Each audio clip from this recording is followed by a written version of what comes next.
A vida é um contrato de risco.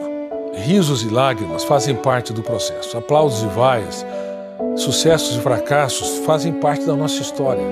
Quem quiser eliminar completamente a dor está fora do jogo, porque elas acontecerão e nós não conseguiremos escrever os capítulos mais importantes da nossa história nos momentos mais difíceis da nossa vida. A dor faz parte do processo. E a dor, ela não é ruim. Quem quer eliminar a dor dos invernos não terá as flores das primaveras, porque as flores não nascem nas primaveras, elas nascem nos invernos, nos ramos que sofrem a escassez hídrica, que sofrem os ventos cortantes, as baixas temperaturas, e a dor secreta nas plantas ou estimula a secreção das flores com a semente para a perpetuação da vida. A mesma metáfora serve para a nossa existência. Qualquer crise, perda, fracasso, angústia, conflito, às vezes abalos nos relacionamentos, são dores da existência. Eliminar completamente essas dores é uma atitude impossível, porque elas fazem parte da nossa história. Por isso que é fundamental entendermos esse ciclo. Nós envolvemos em vários cárceres mentais e não percebemos que nos aprisionamos. Uma pessoa que comete crimes, que tem débito com a justiça, pode ir para um cárcere físico. Mas o que é quase que inacreditável é que bilhões de pessoas têm cárceres mentais e elas não têm proteção nenhuma na sua psique. Os pequenos estímulos estressantes os invadem. Elas dirigem carros, mas não dirigem o veículo da sua mente.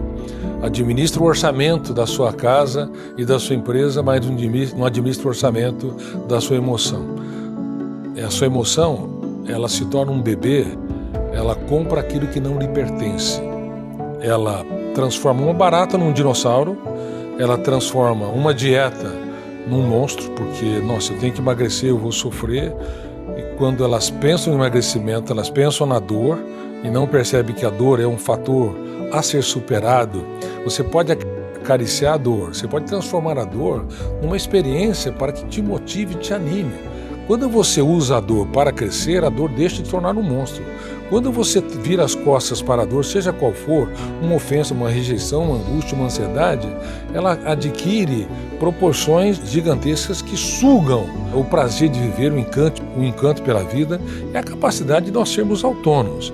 Então, uma pessoa que encara uma dieta e, de repente, a dieta ela se torna uma dor, onde ela não é trabalhada, vivenciada, reinventada, administrada de maneira inteligente e adequada, aquela dor detona o gatilho, abre uma janela traumática ou killer, o volume de tensão daquela janela é tão grande no córtex cerebral que um outro fenômeno, a âncora da memória, se fixa ali. Então o navio do eu, no oceano da mente, fica fixo no porto da ansiedade. Por isso que as pessoas, elas começam a dieta com muita ansiedade, de repente assaltam a geladeira, comem demais, uma explosão de prazer, aquela explosão de prazer, logo em seguida detona o gatilho, abre janela killer, sentimentos de culpa, de autopunição, autossabotagem, fecha o circuito da memória, síndrome predador presa. Quando fecha o circuito, nós nos tornamos nossos maiores algozes, os nossos carrascos. Aí nos sabotamos, nos punimos, autocobramos, nos sentimos fracassados. E esse mecanismo está presente em todas as áreas da vida humana.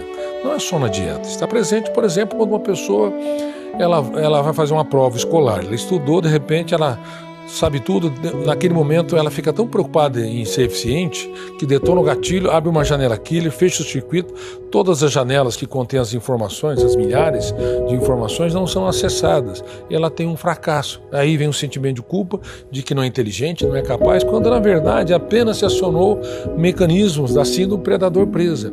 A mesma coisa ocorre entre casais que prometem que se amarão na saúde e na doença, na alegria e na tristeza e assim por diante. Prometem, o inferno emocional está cheio de pessoas que fazem promessas muito rápidas e superficiais. Aí começa a se digladiar, um apontar fora do outro, de repente começam a se tornar algozes um do outro, porque toda pessoa que é um apontador de falhas acaba viciando-se em ser criticista, e aí o amor, que é tão belo, tão leve, tão rico, se torna pesado. e de repente se forma um coliseu dentro de casa.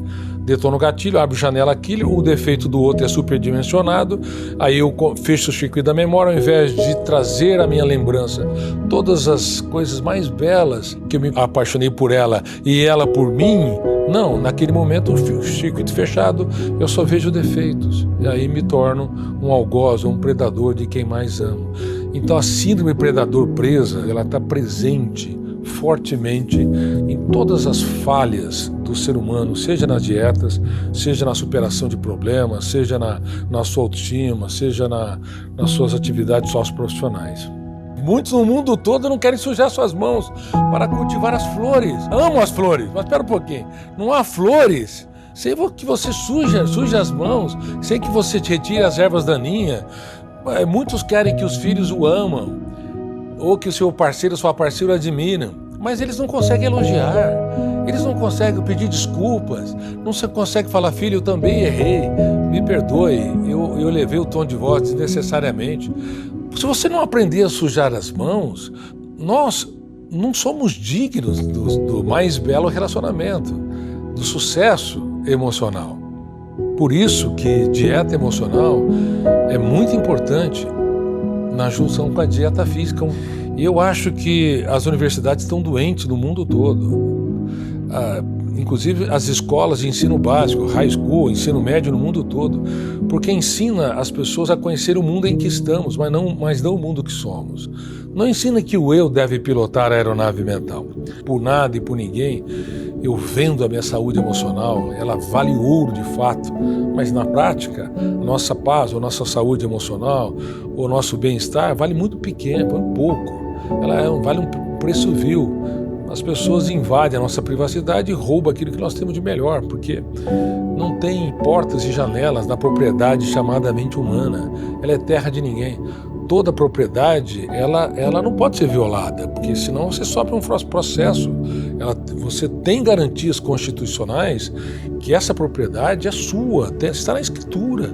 Só que a mente humana reitera terra de ninguém. Uma crítica, um pensamento sobre o futuro gera um sofrimento, uma mágoa leva-nos a ruminar o lixo do passado, ou a autocobrança, ou a necessidade neurótica de poder, ou de evidência social. São tantos os fenômenos que asfixia o oxigênio da nossa liberdade, que faz com que a propriedade mais importante de crianças, adolescentes e adultos, de quase 8 bilhões de seres humanos, ela simplesmente não tem proteção. E as universidades não ensinam nada. Elas falam sobre inteligência emocional e não existe inteligência emocional como as pessoas acreditam, porque a emoção nunca é inteligente, a emoção é inconsciente, a emoção transforma uma barata num dinossauro, um elevador num cubículo sem ar, gerando claustrofobia, uma plateia numa glossofobia, como um predador, bloqueando a capacidade de raciocínio de um palestrante ou de um professor. A emoção transforma um alimento como inimigo e não como um grande amigo. Bom, enfim, não existe inteligência emocional. O que existe é gestão da emoção. O eu tem de gerir a emoção para que nós possamos liderá-la, para que a emoção possa ocupar o lugar dela, de dar prazer, encantamento, superação. Mas se ela dominar o psiquismo, ela é cruel. Ela vai encarcerar o ser humano no único lugar que ele deveria ser livre.